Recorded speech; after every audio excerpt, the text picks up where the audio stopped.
Ainda, pega a sua Bíblia, pegue seu caderno de anotações, se for possível, e vamos usar esse tempo que agora temos para o estudo bíblico, o estudo da palavra do Senhor.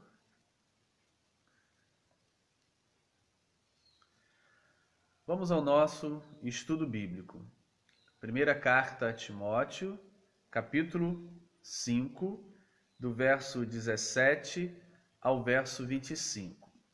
Esse trecho trata das regras, das normas relacionadas aos presbíteros. É sempre importante observar o contexto da carta. Interpretamos a carta a partir do seu texto inteiro e não a partir de pedaços que isolamos e interpretamos ou interpretaríamos isoladamente. É sempre importante observar a leitura da carta inteira e o que cada bloco, o que cada trecho, o que cada versículo vai dizendo dentro do contexto geral da carta. Já observamos no capítulo 4, verso 6, a partir do capítulo 4, verso 6, que o autor dirige-se a um que ele chama de servo de Cristo ou ministro de Cristo, que seria o responsável pela comunidade, o responsável pela igreja. Por exemplo, poderíamos usar um termo pastor, ou poderia usar outro termo, mas que indicasse aquele que é responsável pela igreja. Pode ser até mais de um, se a igreja tiver essa condição. No entanto, o texto vai nos trazer a palavra a uma pessoa individualmente. Na carta, no seu momento histórico, está endereçada a Timóteo, mas a gente não pode entender que a carta traga orientações e diretrizes apenas ao Timóteo histórico, aquele que viveu no século I, que foi discípulo de Paulo. Ou seja, não podemos entender que essas instruções só se dirigiriam a ele e assim não fala mais para ninguém. Isso perde completamente o sentido da leitura que fazemos da Bíblia, do Novo Testamento, que é a palavra de Deus viva, dinâmica e que fala em todas as épocas. Ou seja, o Timóteo aqui na carta representa todos os Timóteos, representa todos os líderes, todos os pregadores, todos aqueles que são imbuídos dessa responsabilidade que a carta aponta de pastorear a igreja, de cuidar da comunidade local. Assim, não podemos entender que apenas a Timóteo essas coisas foram ditas. Elas foram ditas a todos os líderes e a todas as igrejas. Timóteo seria então o estereótipo, o representante, o discípulo ou pastor ideal que reflete-se nele as instruções para todos os demais ao longo dos séculos e até os nossos dias chegamos. E ao lermos a primeira carta a Timóteo, entendemos como igreja, como líderes, como pastores, como qualquer líder, qualquer título que possa se usar para o líder, que a carta está falando instruções para a igreja, para os líderes da igreja. O termo que ele vai utilizar no capítulo 4, verso 6 é ministro de Cristo, que vai ser o equivalente àquele que ele já utilizou no capítulo 3, verso 1 em diante, que ele vai chamar de bispo. A palavra ali é bispo. Ao bispo e diáconos. Os bispos cuidariam da direção geral da igreja e os diáconos estariam cuidando da divisão do pão, da distribuição do socorro aos que precisam, mas também estavam comprometidos com a pregação da palavra.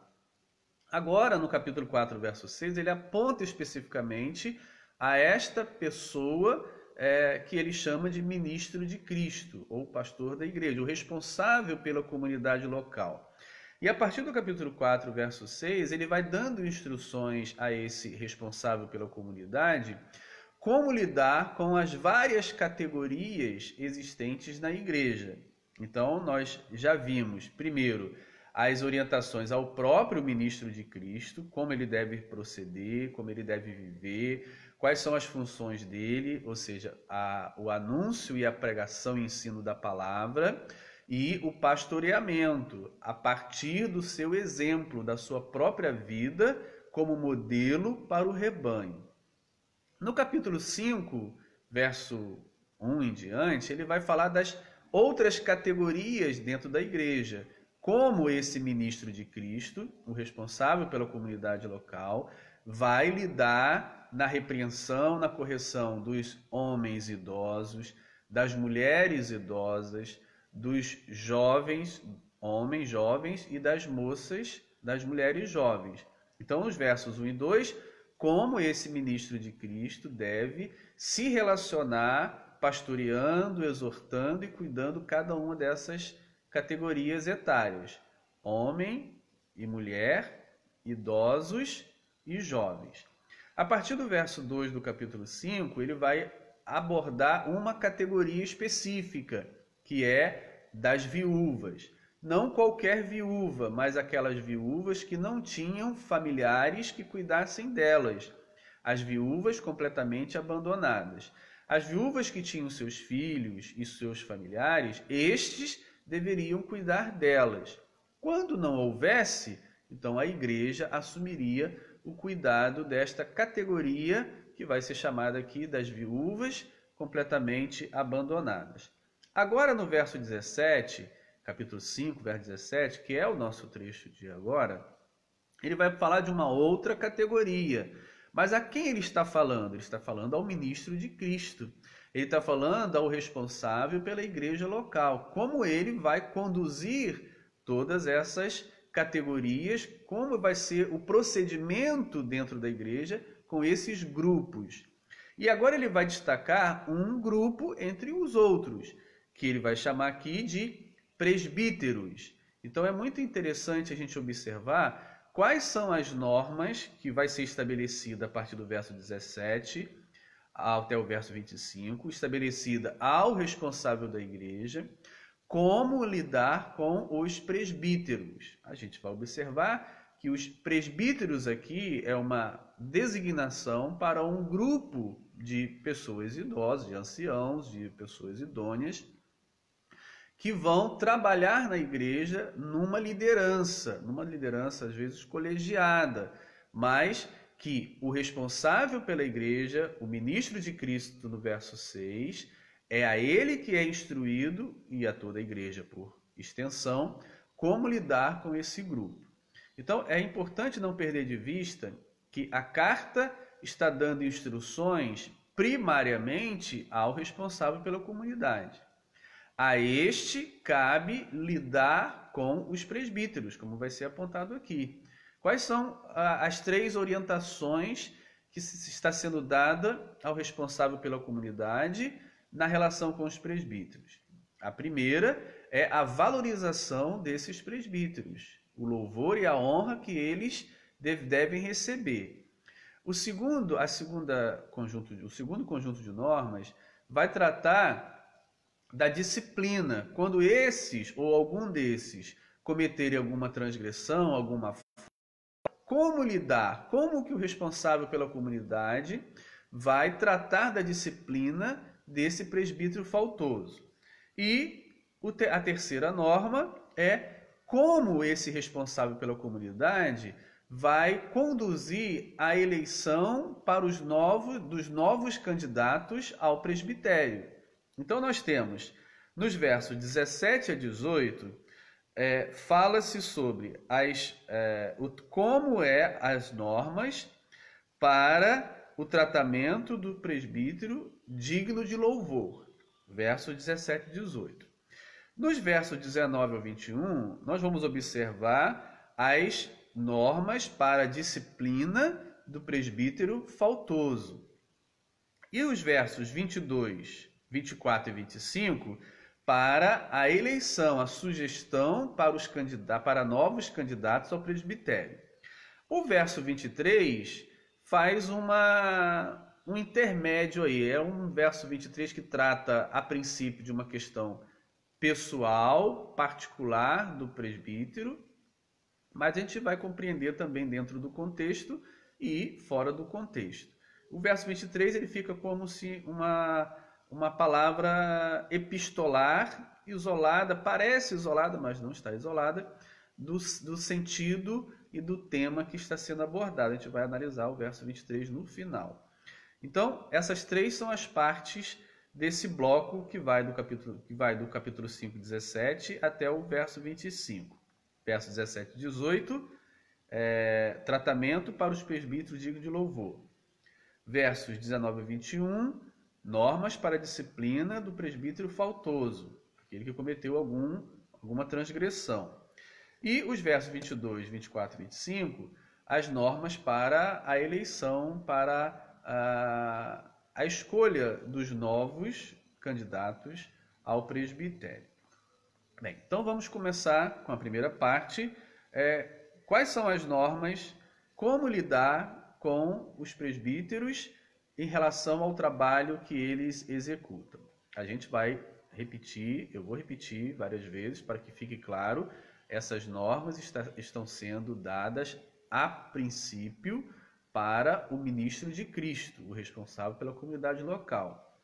E que esse conjunto, esse colégio de presbíteros, está sob a supervisão desse ministro de Cristo, que pode ser o bispo do capítulo 3, verso 1. É importante observar que na primeira carta a Timóteo você tem o bispo, capítulo 3, e os presbíteros. Não é a mesma coisa, são duas categorias. O bispo, capítulo 3, por isso são duas palavras diferentes. Se fosse a mesma categoria, usaria a mesma palavra. Bispo significa o bispo. O que significa a palavra episcopos, que é a palavra grega? Significa o supervisor. Esse supervisor necessariamente não precisa ser idoso. Na própria carta, capítulo 4, fala-se a Timóteo que ninguém despreze a sua mocidade, ou seja, não vai ser pelo critério da sua idade avançada que terão respeito a você. Você será respeitado pelo dom que você recebeu, pelo chamado e pelo procedimento, pelo exemplo, pela sua função. Então, o bispo é o supervisor. A palavra episcopos significa o supervisor. A palavra presbíteros significa ancião. Então, um é o bispo, outro é o presbítero. O bispo, cujo sentido é supervisor, pode ser aquele representado e classificado aqui como o ministro de Cristo, o responsável pela comunidade, o supervisor. E cabe a ele a supervisão sobre todas as categorias, entre elas os presbíteros, que entra aqui como uma categoria cujo responsável pela comunidade deve, primeiro, tratar do louvor necessário aos que trabalham assiduamente, tratar da disciplina dos faltosos e tratar da eleição dos novos candidatos. É o responsável que se dirige à carta. A ele é que se dá as instruções como proceder em relação à categoria dos presbíteros, que dá a entender aqui que formam como se fosse um colégio, um grupo de líderes dentro da igreja, sob a supervisão do bispo, indicado no capítulo 3, verso 1. É o que a carta apresenta, é a forma como está aqui no texto. Não estou defendendo nenhuma método de nenhuma denominação. O objetivo é entender o que o texto diz, como está aqui no texto. E cada igreja, cada denominação, cada movimento escolhe a sua forma de estabelecer a liderança. Cada um é livre para isso. Não estamos aqui estudando os tipos de lideranças das denominações. Estamos aqui estudando o que a primeira carta a Timóteo diz. Esse é o nosso objetivo. Então vamos ao verso 17, que é o primeiro verso do nosso trecho de hoje, e que junto com o 18 vão formar as normas para o louvor do presbítero que trabalha com assiduidade, com dedicação. Então diz assim: devem ser considerados merecedores de dobrados honorários os presbíteros que presidem bem, com especialidade os que se afadigam na palavra e no ensino. Bem, então, como já apontei, quem são esses presbíteros?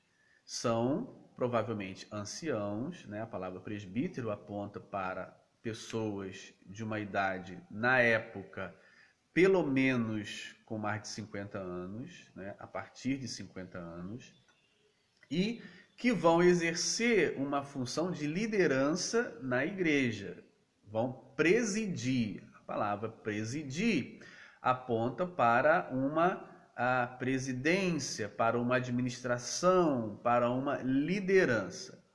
Que tipo de atividade nesse presidir eles vão atuar? Está aqui no texto, não precisa inventar, está aqui.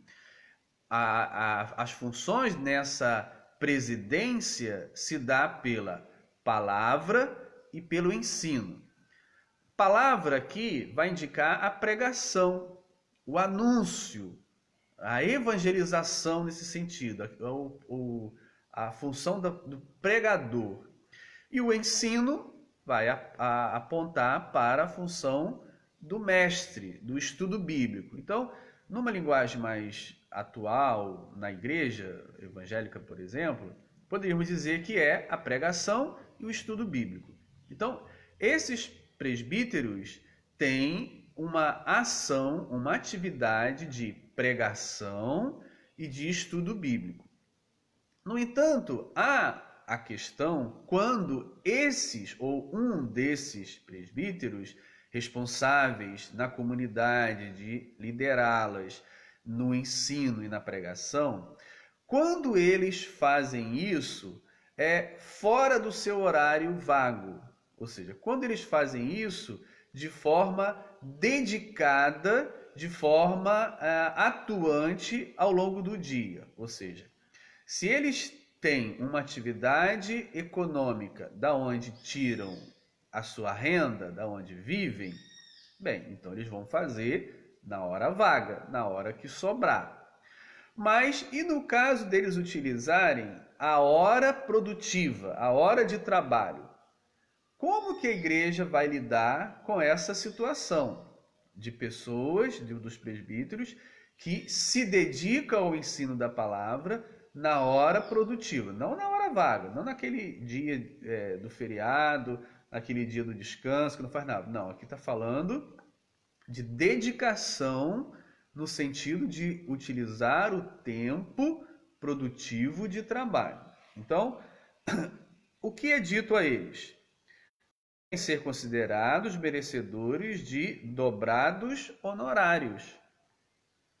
Ou, a palavra honorário aqui é a tradução da palavra timé, que é a mesma palavra que vai aparecer no capítulo 5, verso 3, em relação às viúvas completamente abandonadas. Algumas traduções vão trazer dobrada honra, que é a mesma palavra, por exemplo, que aqui na Almeida Revista Atualizada traz, no capítulo 5, verso 3, as viúvas completamente abandonadas, onde é dito: honra as viúvas verdadeiramente viúvas, ou seja, honra as viúvas, aquelas completamente abandonadas. A palavra honra é a mesma palavra grega traduzida aqui por honorários.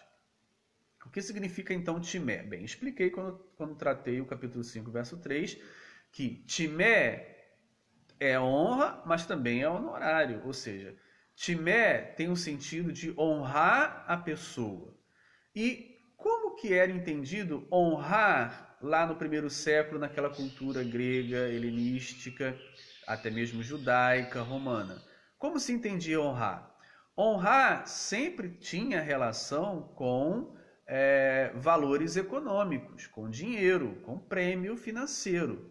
Honrar uma pessoa não era simplesmente dar um tapinha nas costas, fazer uma cerimônia de elogios e dizia, olha, como fulano é bom, como ele produziu coisas boas no nosso meio, devemos muito a ele é especial para nós, ele precisa ser honrado, nós queremos dar um aplauso para ele, que ele se sinta honrado entre nós. Bem, isso também, mas não ficava só nesse discurso de louvor.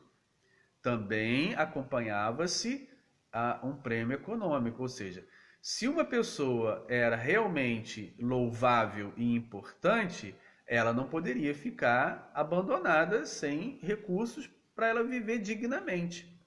Então, honrar passava pela ideia de dar à pessoa uma dignidade de vida, uma vida digna, uma vida em condições, né, de suprir as suas necessidades, de fazer as coisas necessárias da vida. Então, quando é dito honra as viúvas completamente abandonadas, está dizendo dê a elas uma vida digna. Como isso aconteceria? Com respeito, claro, mas também com honorários, com um salário, com um ordenado, com uma pensão que pudesse dar a elas, então, uma qualidade de vida, uma dignidade de vida. É a mesma palavra aqui, traduzida na Almeida Revista Atualizada por honorários, em algumas por honra, mas aí... Então, eles devem ser considerados merecedores de timé, de honra, ou seja, de respeito, mas também de um ordenado que dê a eles a condição digna de viver. E aqui há o adjetivo que acrescenta de dobrados honorários. Ou seja, então, a palavra dobrados aqui tem o sentido de generoso, mas também tem o sentido de o valor dobrado. A gente precisa entender, e não é difícil para a gente entender isso, que lá no primeiro século havia um valor considerado digno, mínimo, para o educador, para o professor, para aquele que se dedicava ao ensinamento, ao ensinar. Então, como hoje nós diríamos, né, há um salário de mercado, há um valor médio que se dá ao professor em várias áreas. Como diríamos isso hoje? Na época, também havia um valor considerado normal, considerado mínimo, digno, como se fosse um valor de mercado, para aquele que se dedicava ao ensino, para o professor, ou seja, como se fosse um piso salarial do professor. E aí ele está dizendo aqui que devem receber, se dedicam bastante, devem receber esse piso dobrado, com generosidade, ou seja, como se fosse uma diária dobrada para aqueles que se dedicam ao ensino da palavra e à pregação. É claro que ele aponta aqui que não eram todos os presbíteros que tinham essa dedicação exclusiva, demasiada, grande no ensino da palavra. Como ele diz aqui, devem ser considerados aqueles que fazem isso. Então, havia outros que não. Havia outros que exerciam a sua função de presbíteros, né, ensinando a palavra e pregando, mas que não faziam isso com uma dedicação exclusiva, que não faziam isso durante a hora produtiva, ou que fariam nas horas vagas, né, ou que já tivesse outras atividades e desenvolvesse paralelamente. Então, provavelmente havia. Mas aqui ele está se referindo àqueles que se dedicam exclusivamente a esse ofício, aqueles que presidem, né, com dedicação e que se afadigam, né, esse termo ajuda a gente a compreender, com especialidade os que se afadigam, ou seja, os que cansam, os que trabalham árduo nesse ministério, nesse serviço. Então há os que trabalham nas horas vagas, mas há os que trabalham arduamente nessa atividade. Então, é para esse grupo, dentro do colégio de presbíteros, que a palavra está sendo dirigida. A igreja, né, o responsável pela comunidade, chamado de bispo no capítulo 3, ou ministro de Cristo no capítulo 4, verso 6. Ele, junto com a igreja, deve ter a sensibilidade de observar esse presbítero que faz essa atividade e se afadiga. Bem, há duas questões que tratavam essa norma. Primeiro, tiraria a ideia da ociosidade, ou seja, o presbítero está ali para fazer a sua função, né? Foi eleito, escolhido pela igreja para pregar, para ensinar, mas aí ele não faz nada, né? Ele vai, toca a sua vida, só aparece na hora do culto, senta lá no lugar especial, né? Estufa o peito, eu sou presbítero, mas não faz nada.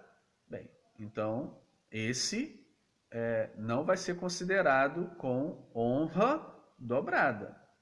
Então, por um lado, resolve essa questão do comodismo, né? Daquele que tem a função, que é eleito para exercer uma função e não faz nada. Então, aqui está tratando, pois ele diz assim, aqueles que se afadigam no trabalho. Então, tem outro que não está nem aí. Então, esse está fora dessa palavra. Por um lado, é para estimular esse a não viver dessa maneira, né? Acomodado sem fazer nada. E tem um outro lado também que a norma cuida, da exploração, ou seja, aquele presbítero que se dedica, que se afadiga, que gasta todo o seu tempo, que poderia estar trabalhando, ganhando o seu dinheiro, sustentando a sua família, dedica todo esse tempo para o serviço do Senhor e a igreja finge que não vê, e a igreja não está nem aí, e ele vive com dificuldades porque tem poucas horas de trabalho para ganhar o seu sustento, porque dedica a maior parte das horas para a pregação da palavra e do ensino, para as necessidades da igreja, e fica como se a igreja estivesse explorando essa pessoa, esse presbítero, e ele então está ali fazendo por amor ao Senhor, porque foi chamado pelo Senhor, e está fazendo, e a igreja ou o líder da comunidade está insensível a essa situação. Então a norma também visa evitar a exploração. Então você tem duas facetas aí. Você tem aquele acomodado que não faz nada, e você tem aquela outra situação problemática que é o explorado. Aquele que trabalha arduamente, que se afadiga, que se cansa, que gasta suas horas produtivas para trabalhar para a igreja e não recebe honra, não recebe honorários e vive com dificuldade por causa disso. Então, o objetivo, eu percebo, eu acho, da norma visa resolver dois problemas. A ociosidade do descansado, que não faz nada, apesar de ser presbítero, e o outro que é explorado, que trabalha bastante, acaba ganhando pouco na sua atividade econômica e a igreja usufrui do seu serviço e finge que não vê a sua necessidade. Bem, então acredito que essas normas tendem a resolver essas duas situações. Mas está claro no texto que havia presbíteros que se dedicavam assiduamente, que se cansavam no serviço da pregação e do ensino da palavra de Deus. Bem, o autor vai citar, para corroborar com sua orientação, com sua argumentação, dois textos. Um do Antigo Testamento, né, que está em Deuteronômio, capítulo 25, verso 4, e o outro que está nos Evangelhos. Por exemplo, está em Lucas 10, 7 e em Mateus 10, 10. A gente já observa, isso é interessante, que quando a primeira carta a Timóteo é escrita, os evangelhos, essa palavra de Jesus registrada nos evangelhos, já estava normatizada na igreja primitiva.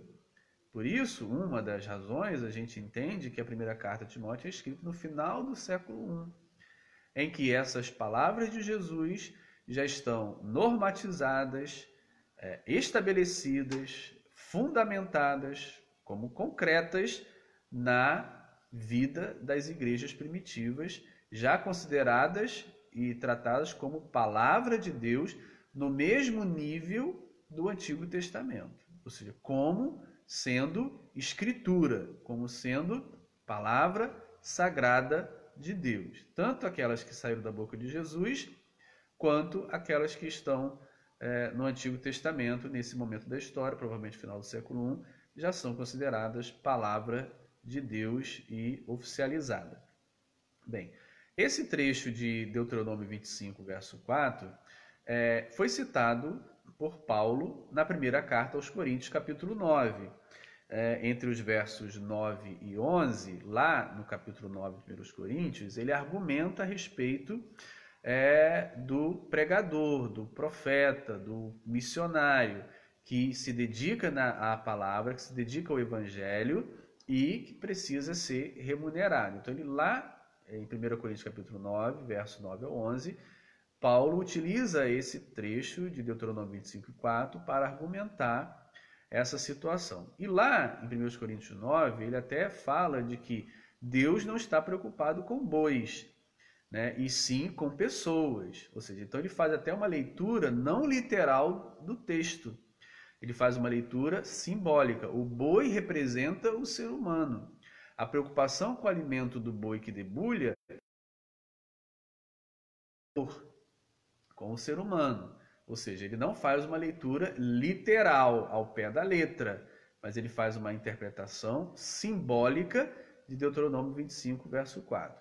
E esta interpretação simbólica, que a gente percebe que é assim o procedimento das igrejas primitivas do século I, ler o Antigo Testamento numa perspectiva simbólica, está aqui também, nesse trecho, onde ele diz: pois a Escritura declara, não amordaces o boi quando pisa o grão. Ou seja, o boi, e Paulo diz em 1 Coríntios 9, Deus não está preocupado com bois, assim com pessoas, com seres humanos, com trabalhador. O boi não deve ser privado de comer o fruto do seu trabalho. Se ele está ali pisando o milho e debulhando, ele tem o direito de comer o fruto daquela debulha, os grãos que são separados das espigas. Não pode colocar uma mordaça, né, na sua boca para impedir dele consumir aquele fruto do seu próprio trabalho. Bem, então Paulo em 1 Coríntios 9, verso 9 a 11 fala: Deus está preocupado com bois? Não é com o ser humano? É claro que Deus também está preocupado com os animais, mas o objetivo maior é o ser humano. Não adianta a gente se preocupar com o animal e tratar o trabalhador pior do que o animal, né? Tratar um empregado pior do que trata o cachorro e o gato dentro de casa. Não devemos fazer assim. O ser humano deve ser tratado muito melhor. Se tratamos bem os animais, devemos tratar muito melhor ainda os seres humanos. É o que se espera, na minha opinião, de alguém que segue os caminhos do Senhor. Então, a preocupação é com o trabalhador, com aquele que produz aquele fruto.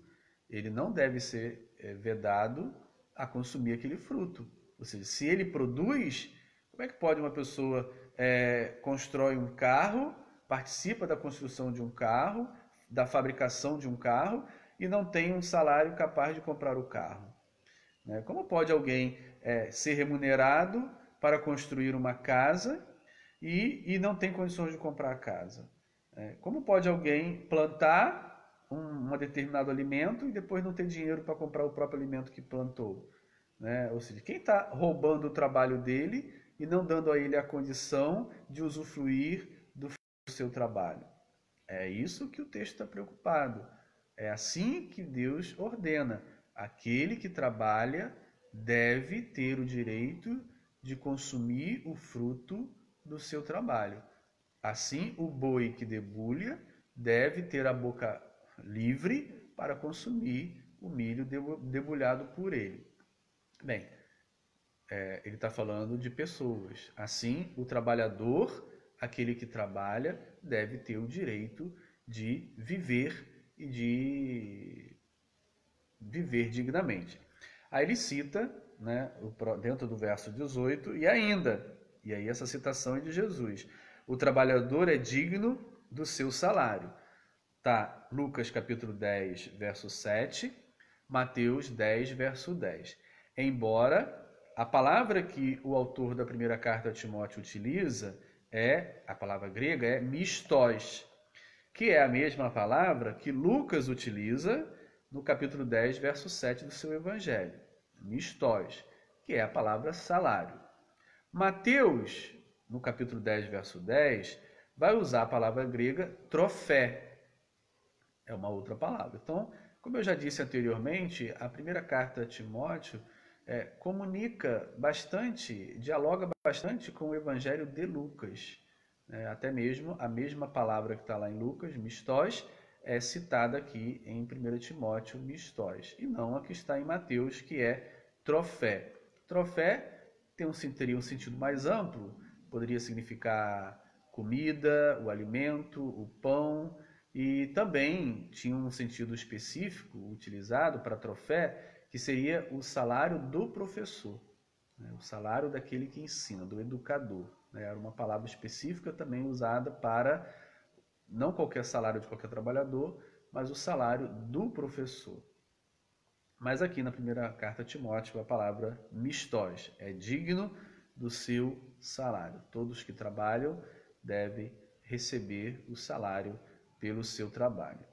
Bem, então esses versos 17 e 18 trata do louvor, do reconhecimento que a igreja tem que ter sobre os presbíteros que se dedicam, que se cansam, que dedicam todo o seu tempo, que dedicam a sua hora produtiva, a sua hora comercial no ensino da palavra e que, por sua vez, não teriam tempo para buscar o seu sustento em outra atividade. É sobre esses que ele está falando aqui. Bem, nos versos 19 até o 21, a gente então vai observar as normas para a disciplina desse presbítero faltoso. Então diz assim o verso 19: não aceites, quem? Não aceites denúncia contra presbítero, senão exclusivamente sob o depoimento de 2 ou 3 testemunhas. Tu não aceites tu. Bem, quem é o tu? Percebe que por mais que por extensão ele esteja ensinando a igreja, mas primariamente ele está falando para um tu.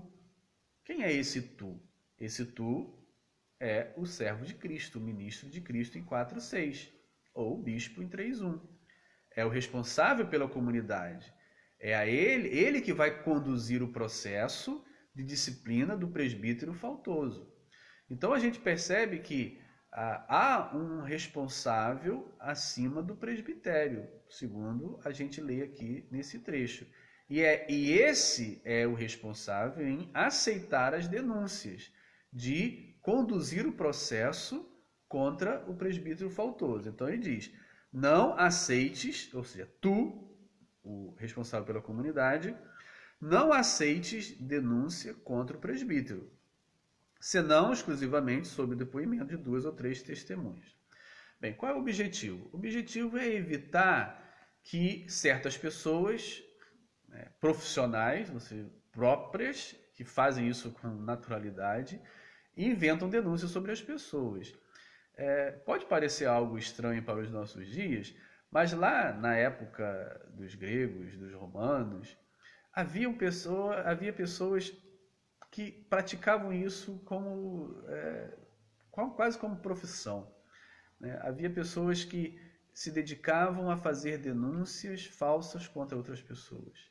E denunciavam, e levantavam calúnias, e falavam mal, inventavam, ouviu alguém falar, chegou no ouvido um sussurro, já começa a afirmar que a pessoa fez um delito, ou viu alguma cena e interpretou, dentro do contexto de quem o enxerga, que aquilo era errado, não conhecendo todo o contexto. Então, era comum esse tipo de ação indevida, de alguém denunciar o outro de forma mentirosa, caluniosa, ou por interpretar um movimento, uma atitude equivocada. Então, isso era comum naqueles dias. Então, como proteger os líderes desses falsos denunciantes, que muitas vezes querem derrubar o líder, quer tomar o lugar dele, né? Quer competir com ele, quer desmoralizá-lo para ganhar alguma vantagem. Nós não podemos viver numa bola de cristal achando que essas pessoas não existem, achando que essas coisas não acontecem. Inveja existe. Pessoas invejosas que querem derrubar as outras existem. Pessoas invejosas que querem ocupar o lugar das outras existem. E muitas vezes essas pessoas invejosas inventam denúncias, inventam pecados, inventam faltas e começam a falar, começam a denunciar, começam a fazer fofoca para aquele líder ser derrubado e abrir uma vaga para ele. Então nós não podemos ignorar que existem pessoas que fazem isso. Então, como proteger os líderes dessas denúncias falsas, desses oportunistas, dessas pessoas malignas que, com intenções diabólicas, querem tomar o lugar do outro? Como proteger? Então, as normas estão aqui. Só aceite denúncia se for por meio de 2 ou 3 testemunhas. Então, o responsável pela igreja, né, o pastor da igreja, ou qualquer termo que se possa usar, ele vai conduzir o processo, né, de disciplina do presbítero acusado de alguma falta. Mas ele deve só aceitar a denúncia se essa denúncia tiver a corroboração de 2 ou 3 testemunhas, e não apenas de uma. Bem, o trecho, essa norma, é uma citação de Deuteronômio, capítulo 19, versículo 15. Anota aí no seu caderninho. Deuteronômio 19, verso 15. Vai lá dar uma olhada. É uma norma da lei de Moisés que se está sendo tomada aqui para proteger os líderes da comunidade de falso testemunho. Essa norma da lei de Moisés estava já em uso na igreja primitiva, não apenas nessa igreja aqui, alvo da primeira carta a Timóteo, mas também de várias outras. Por exemplo, Mateus capítulo 18, verso 16, trata dessa questão. Se você vai ao irmão desviado, faltoso, que caiu, e ele não te escuta, leve mais 2 ou 3, para que diante de 2 ou 3 ele possa negar, ou negando que não quer se arrepender, não é a sua palavra, fulano negou, não quer se arrepender do seu pecado, quer continuar no seu erro, está decidido, para que não seja apenas você que diga que fulano quer continuar no erro dele, mas 2 ou 3 pessoas juntas, o testemunho fica mais forte. Nós também ouvimos ele dizer que não quer mais seguir as palavras de Jesus, que não quer mais seguir as normas da igreja, que não quer mais seguir como discípulo de Jesus. Bem, então 2 ou 3 testemunhas atestam, realmente aquele irmão abandonou a fé e não quer mais um compromisso com Cristo. Bem, então isso já era adotado, a gente já percebe Mateus capítulo 18, verso 16, e também Paulo escrevendo aos Coríntios, na segunda carta, capítulo 13, verso 1, ele fala, olha, eu vou aí em Corinto e vamos resolver as pendências, e por meio do testemunho de 2 ou 3 pessoas, as questões serão decididas. Então, tanto Mateus capítulo 18, verso 16, quanto 1 Coríntios capítulo 13, verso 1, a gente observa esse modelo processual, ou seja, o responsável que conduz o processo, ele só aceita a denúncia a partir de 2 ou 3 testemunhas. Com isso, protege-se o líder de caluniadores e oportunistas e maledicentes. Verso 20. Quanto aos que vivem no pecado, repreende-os na presença de todos, para que também os demais temam. Bem, então, uma vez comprovado por 2 ou 3 testemunhas que o presbítero está cometendo um delito, está cometendo uma falta, está vivendo no pecado, como que o líder da igreja, como que o pastor da igreja, como que o responsável da igreja vai lidar com essa situação uma vez provada por 2 ou 3 testemunhas, que o presbítero, aquele que está ali com ele na liderança, ensinando, pregando, está realmente numa vida pecaminosa. Bem, o que o responsável pela comunidade deve fazer? Diz aqui: repreende-os na presença de todos, para que também os demais temam.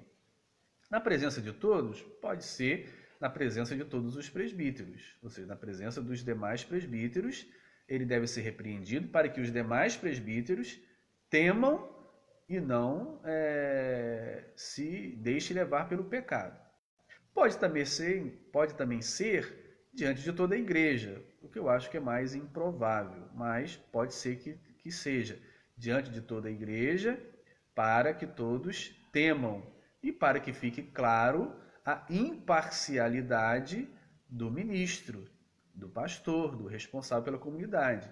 Ele tem que demonstrar imparcialidade, ele não pode ter um presbítero tratado de forma diferente do outro. Ele tem que agir com imparcialidade.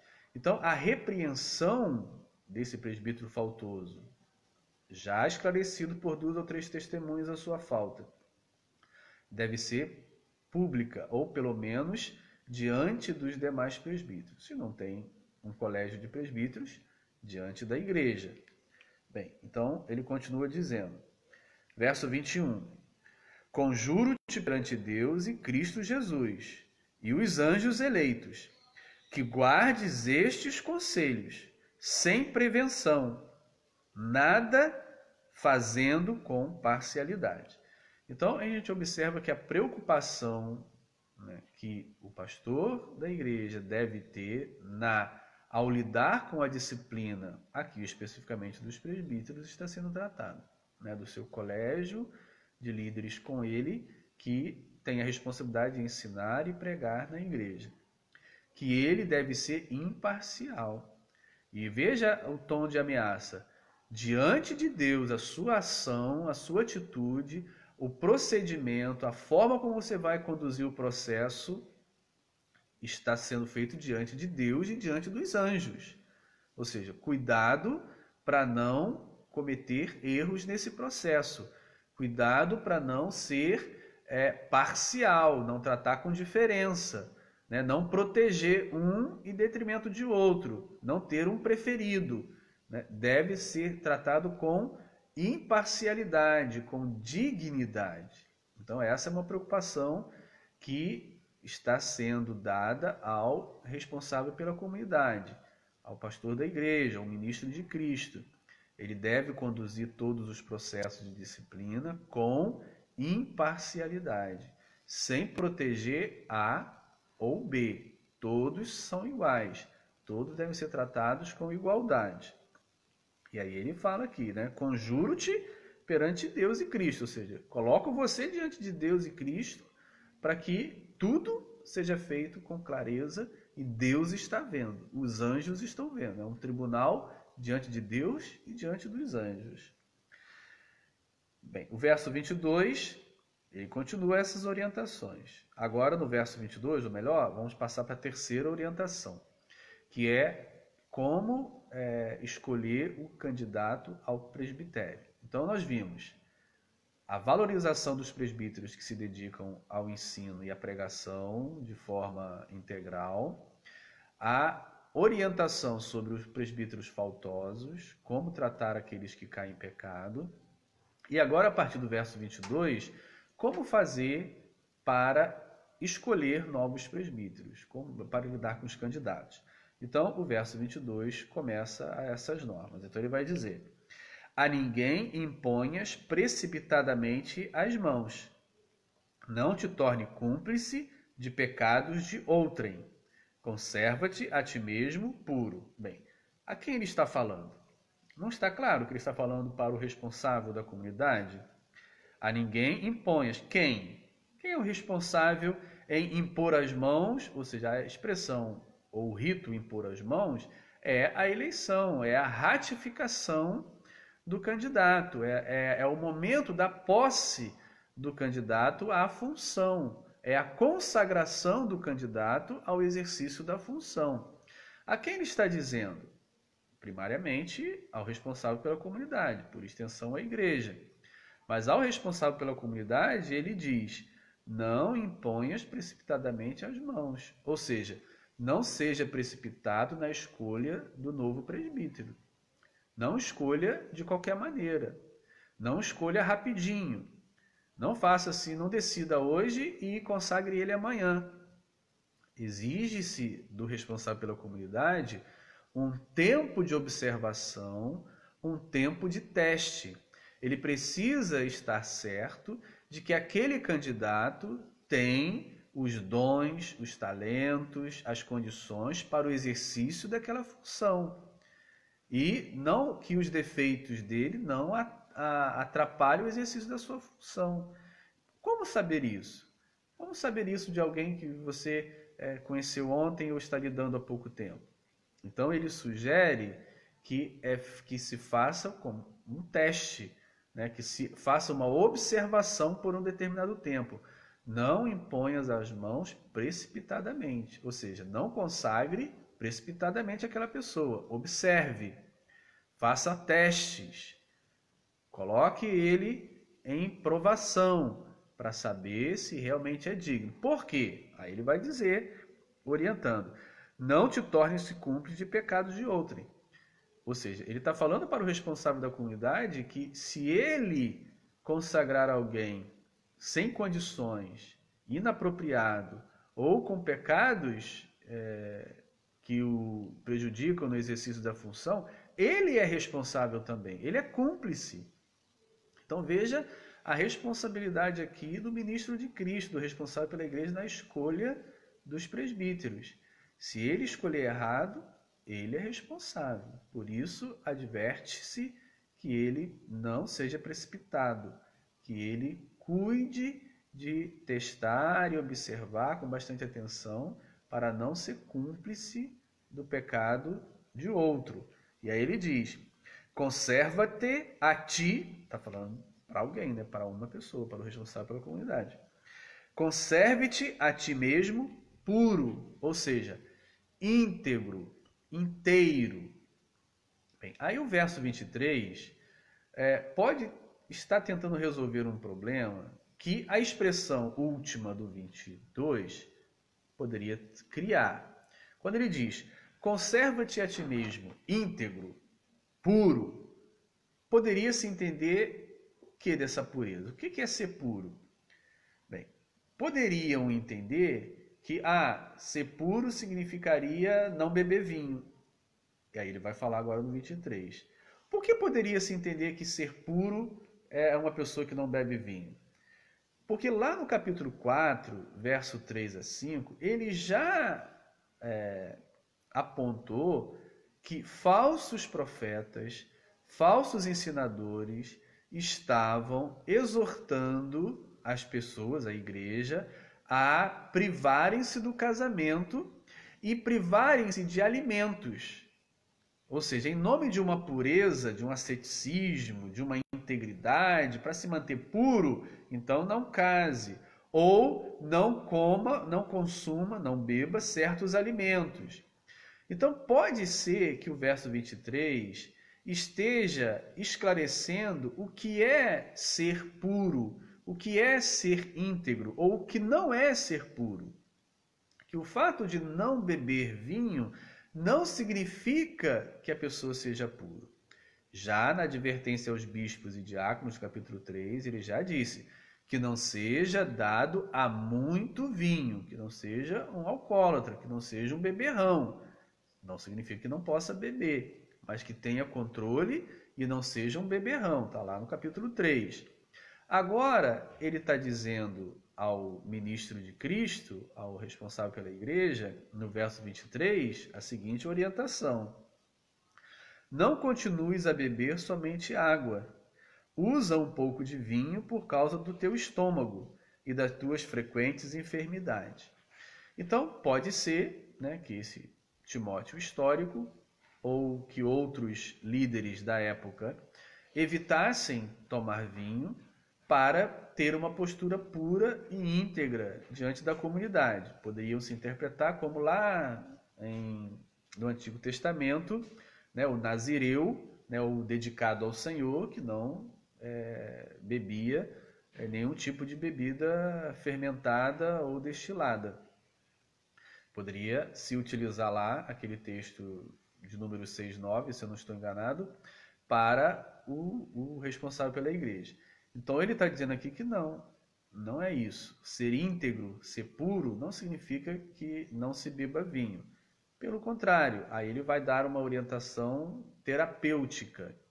Beba para te dar uma condição estomacal melhor. Ou seja, então ele utiliza esse momento, como se fosse assim, abre-se um parêntese para falar de um assunto que não tem a ver propriamente com as normas a respeito dos presbíteros, mas que provavelmente tem a ver com a frase última do verso 22, mantenha-se puro. E essa pureza poderia ser entendida como alguém que não bebe vinho. Então ele diz, não, beba vinho sim, por causa do seu estômago, no sentido terapêutico. Bem, a gente não vai entrar no mérito da função terapêutica do vinho. Vários médicos recomendam uma pequena dose diária que ajuda na saúde. Isso é um ponto pacífico na medicina moderna. No entanto, há um outro ponto da época que a gente precisa considerar. A gente precisa considerar que a água consumida lá no século I, no mundo greco-romano ou na Palestina, não possuía o grau de pureza, não era potável no nível que nós hoje entendemos uma água potável. Não era tratada, a gente precisa entender isso. Então você imagina consumindo uma água que não é tratada, que não recebe tratamento com cloro e que talvez é colhida numa fonte contaminada, que talvez é contaminada no trajeto, no transporte dessa água até chegar à sua casa, a beber. Ou seja, a água consumida não era potável como a nossa hoje. Não era tratada como a nossa é tratada. Bem, então o que vai acontecer com pessoas que consomem água que não são potáveis, que não recebem um tratamento adequado para matar os germes e micróbios que estão presentes na água? Essa pessoa vai ficar doente. Essa pessoa vai ter problema de estômago. Então, uma das preocupações lá daquele período de tempo era consumir o vinho. Por quê? O vinho supriria a necessidade de água do organismo e ele tinha, pela fermentação, um processo de purificação maior do que a água não tratada. Ou seja, então era muito menos provável que um vinho passado por um processo de fermentação tivesse germes, tivesse bactérias, era muito menos improvável do que uma água não potável, não tratada, pegada, consumida de uma fonte qualquer. Poderia gerar doenças. Então, existe esse fator que a gente precisa considerar. A água não era tão potável e tratada quanto a nossa é. Automaticamente, possuiria bactérias que gerariam enfermidades e problemas em quem consumia. O vinho seria uma alternativa saudável, protegido de bactérias ou com menos bactérias, e então poderia dar uma qualidade de vida, uma saúde melhor. Bem, existem essas questões por extensão, mas eu acredito que esse texto está aqui, o verso 23 está aqui, justamente por uma explicação do final do verso 22, mantenha-se puro. E ele vai explicar que a pureza não significaria abster-se completamente de vinho. Verso 24 e 25 finalizam as normas a respeito do candidato. Os pecados de alguns homens são notórios e levam a juízo, ao passo que os de outros são só mais tarde se manifestam. Então, o ministro de Cristo tem que ter essa preocupação. Quando ele vai eleger o próximo presbítero, ele tem que ter essa consideração com ele. Bem, alguns pecados são conhecidos. Então, você investiga aqui, conversa com um ali, conversa com a família, conversa com os vizinhos, faz uma observação, você logo descobre, ó, fulano tem pecados nessas áreas aqui, ele comete essas faltas. Mas há pecados, como o texto diz, que ficam escondidos, que ninguém sabe, que você pode observar, olhar e não vai enxergar. Você pode conversar com várias pessoas à volta, com a família, e não vai saber que eles existem. Então, há pecados que são notórios, que você faz uma investigação, que você conversa com A ou B, e logo descobre que a pessoa tem aquela falta. Mas há outras faltas que não, que ficam escondidas e escondidas por anos. Bem, como é que o responsável pela comunidade vai lidar com essa situação? Como é que ele vai escolher alguém totalmente correto? Não existe como ele escolher alguém totalmente correto, porque há faltas que ele não vai conseguir saber que a pessoa tem e que serão reveladas num determinado momento. Então isso acontece às vezes, irmãos, nós precisamos ter essa consciência. Há pessoas cujos pecados só vão aparecer depois de um determinado tempo. E aí causa o escândalo, causa a tristeza na igreja e o desânimo, porque, como é que a gente saberia, né? Como é que iria adivinhar? Então, ele está falando disso aqui. Alguns só mais tarde se manifestam. Essa palavra também está nos evangelhos. Pode anotar aí. Mateus capítulo 10, verso 26, Marcos capítulo 4, verso 22, Lucas capítulo 8, verso 17. Nos 3 evangelhos sinóticos, nós encontramos uma palavra sobre os pecados que se revelam depois. Há coisas ocultas que só mais tarde são reveladas, mas são. Verso 25, da mesma sorte também as boas obras antecipadamente se evidenciam, e quando assim não seja, não podem ocultar-se. É interessante falar das boas obras, né? As boas obras se manifestam claramente, né? Ou seja, os pecados podem ficar claros, né, manifestos, ou podem demorar a serem revelados. Mas as boas obras, isso é interessantíssimo no texto, as boas obras não conseguem ficar escondidas. Ou elas se manifestam de imediato, antes logo de acontecerem, na hora que estão acontecerem, ou é só uma questão de tempo e elas vão aparecer. As boas obras sempre aparecem. Ou na hora, ou daqui a pouco, mas sempre aparecem. Por quê? Porque as boas obras são feitas na luz. E quando a gente está na luz, tudo é claro, tudo é manifesto, não há nada escondido. Mas quando a gente está nas trevas, tudo é escondido. Palavra de Jesus a Nicodemos: aqueles que estão na luz se aproximam da luz para que as suas obras sejam claramente vistas. Mas aqueles que vivem nas trevas se aproximam das trevas para que as suas obras fiquem escondidas e ninguém veja. Na Igreja de Jesus, vivemos na luz. E na luz, as nossas obras, as nossas atitudes são claras, são visíveis, não podem ser escondidas, não podem ser camufladas, não podem ser omitidas. Quem vive na luz, tudo é manifesto. Se você quer viver na luz, siga Jesus.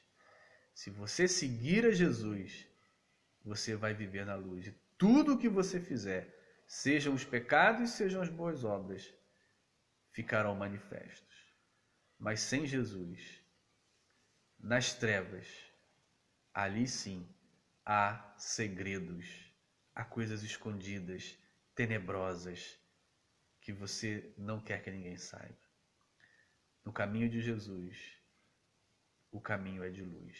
Assim, o responsável pela comunidade, na escolha dos presbíteros, precisa estar atento que as atitudes desses candidatos ao presbitério têm que ser obras e atitudes na luz, claras, para que tudo seja manifesto e a palavra de Deus seja manifesta nas vidas deles.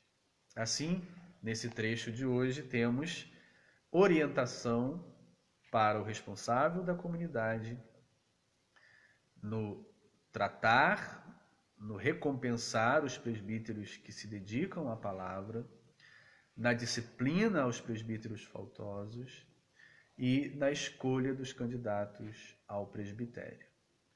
Que essa palavra nos ajude a compreender a vontade do Senhor manifesta aqui na primeira carta a Timóteo.